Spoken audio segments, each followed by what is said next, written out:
Hey YouTube, this is Sensation, or as you know me on Facebook, Fox Run Railroad. Today we're doing another review, and this time I'm doing a re-review of the Allegheny. It's also going to be an unboxing, so you get a fairly large box when you buy this kind of engine, and this one is number 1604. It's relatively heavy. The item number is 8032501. And you go to www.mthhotrains.com, and that's where you can find this lovely product. I got this lovely product from a very good friend of mine and a dealer at southplainstrains.com. Huge shout out to them. Here's all the information you really need on the engine. The Protosound 3 and all that. I'm just trying to keep my camera relatively in the same place so that I can, set the engine down. So how about I go ahead, take the box cover off of the engine. So first thing you open up to see is usually you see this little well, the DCS bag, with the remote control telling you to buy the MTH DC, the MTH system, or the DCS system. Then you get, on how to, the setup checklist, making sure everything's oiled and all that fun stuff. Well, so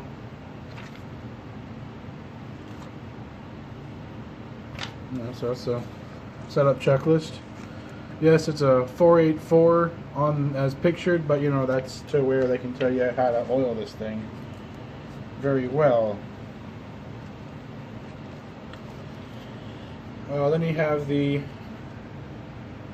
big purple thing, which folds out into a huge kind of poster for all of your MTH needs. If you ever need them, you get the handheld remote to power everything, all the way from HO to tin plate, which is and 1 gauge, which is G scale. So they have pictured here the daylight locomotive number 4449, train number 70. So that's all fun, but we're not here just to just do an unboxing of it. So then we take the foam cover off. This is not too thick. You then come to what's inside of this amazing engine, or this amazing box. First things first, you get your smoke fluid, which is the MTH regular smoke fluid. Put that down there.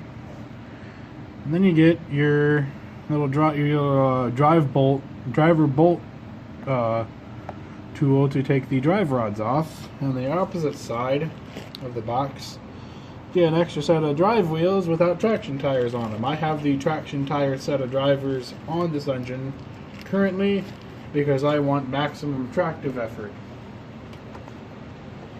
So let's go ahead and get the engine out first. So there's the engine, and it's protective plastic. This is a very heavy locomotive. It slides out of the plastic sleeve really easily, so I would really be careful when you're opening it. Not to either point it down or anything like that.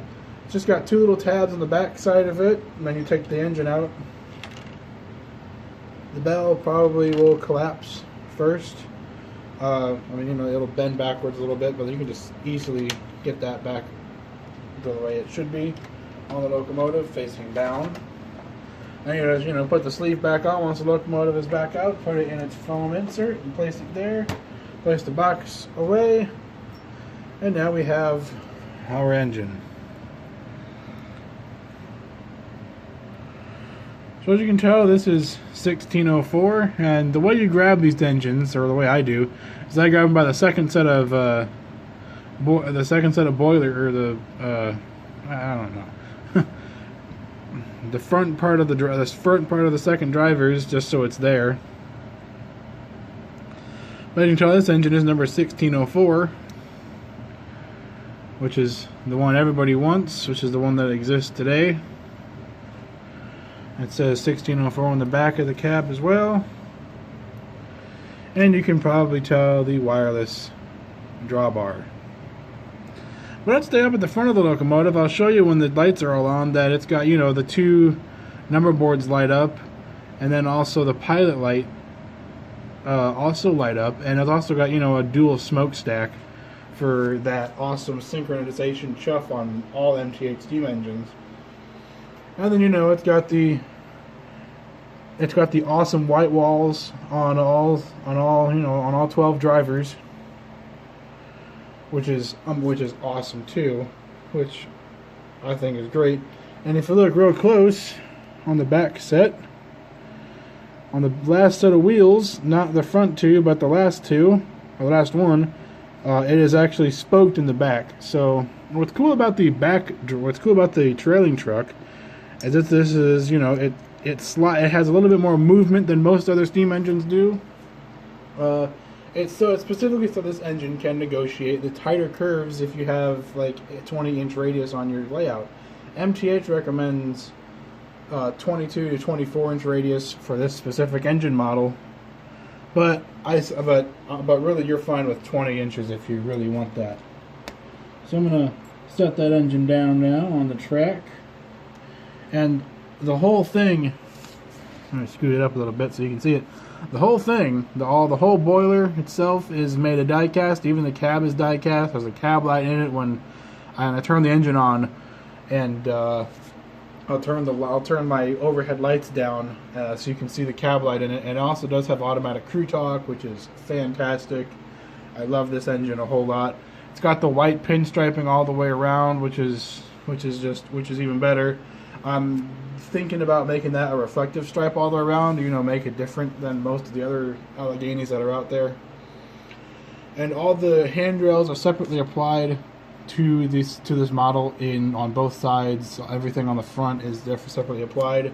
Now, unlike your typical MTH diesels, there is no automatic coupler release function for the front coupler. That's because their board's all the way on the tender, and they couldn't, you know, they didn't want to have the wireless system or the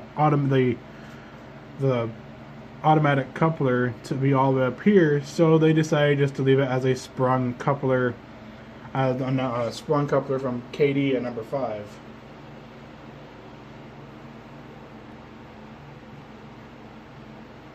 So now that we've done the engine, I'm going to leave the engine on screen. Let's move on to the tender. Here in the tender, you know, as did the engine, comes in its protective plastic shell, or plastic sleeve, as I should say. And you know something weird about this style of tender is that it's a 7-axle tender. That is because the Allegheny had a little bit of a longer tender to be able to hold more stuff, more coal and water in this tender, and so they needed. And they tried just a 6-axle tender, and the tender actually collapsed under the weight. So they did it with 4 axles to distribute the weight better, so it would actually be less resistant to rolling. So it's kind of a different tender than most other ones. It's designed relatively off of the centipede tenders that you see on the UP FEF-3, the UP Challengers. Let's see what else. The big boys, the UP big boys, and really the Yellowstone as well. I forgot about the Yellowstone had a centipede tender. So then when you get, you know, real close to this tender, you'll notice obviously on the bottom it has to say MTH, you know, product branding. But you notice that each axle picks up power.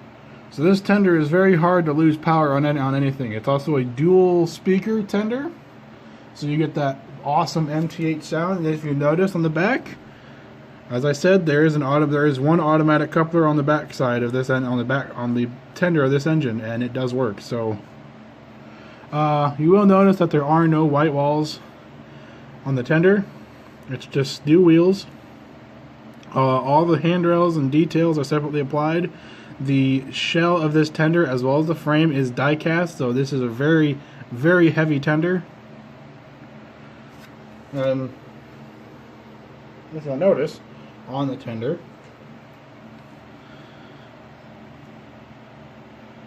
The coal load looks excellent too. It's great. You can see all the rivets and everything of where everything had to go. And then when you look on the front side, it looks even better. Oh, the one thing I forgot to show you guys was a cab view. I knew I forgot something. Just pick up this engine again and go for that awesome cab view. Well, you can kind of see what's in there. I mean, there's not a whole lot of details in there. There's just, you know, the MTH standard, you know, painted dials on the you know, on the boiler head. So a lot of wheels in that engine. Takes a bit to get it to, you know, to get it on the track. I'm going to set the tender down on the opposite track so I can roll it up to you guys. And you'll notice the wheels are not coming up off the track. That is because this tender is actually sprung loaded. So this tender is a very smooth rolling tender. It's probably one of the nicest tender I've ever seen coming out of steam engines.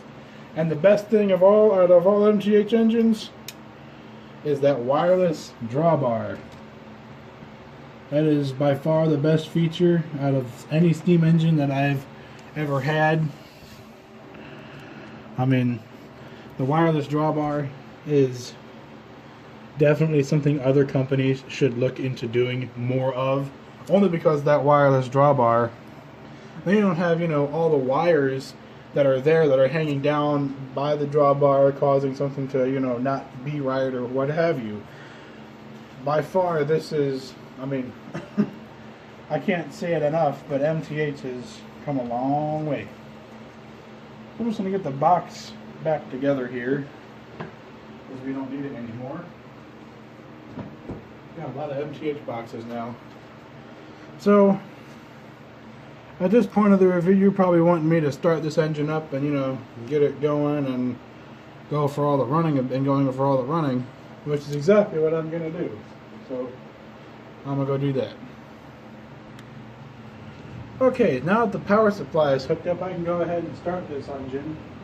So to start this engine, like all MTH engines, if they're programmed to the factory address, they're 03. Mine's already programmed to the cab number, which is 1604, which I've already typed that in. Press function 3, and it'll start right up.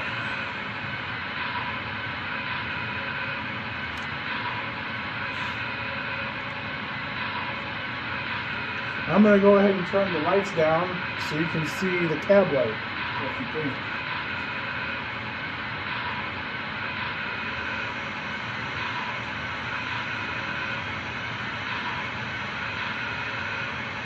So as I was saying, that's my finger in the way in between the camera and the cab light. There is a cab light in the engine, and it is fantastic. It will turn off when I move the engine, but it stays on when the engine is parked. Now let's go ahead and turn the lights back up so you can see what we're doing.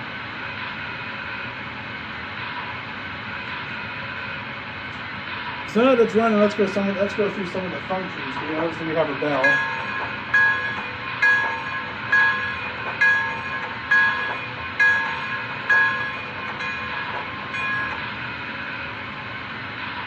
And then we have the whistle.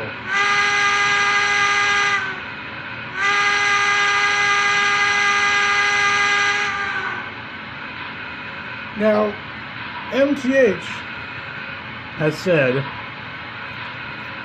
there are 7 different whistle endings depending on how long you hold down function 2 for on the second whistle blow. And I've heard maybe 4 of them. I haven't heard all of them. As you can hear, with the engine powered on, there is automatic crew talk. So I'm going to go ahead and pull the train up that I have set up for it. Let's go ahead and run this engine. Yeah, that was quick and easy. Got all hooked up. Awesome. Alright, I'll move my camera back just a bit here. We can get a bit better of a running with it. The only unfortunate thing with Quarter Sound 3 is there is no short whistle for when it starts up. I'm not entirely sure how to get that, but I'm okay with just doing this. So I'll go ahead, let's go ahead and get this thing going.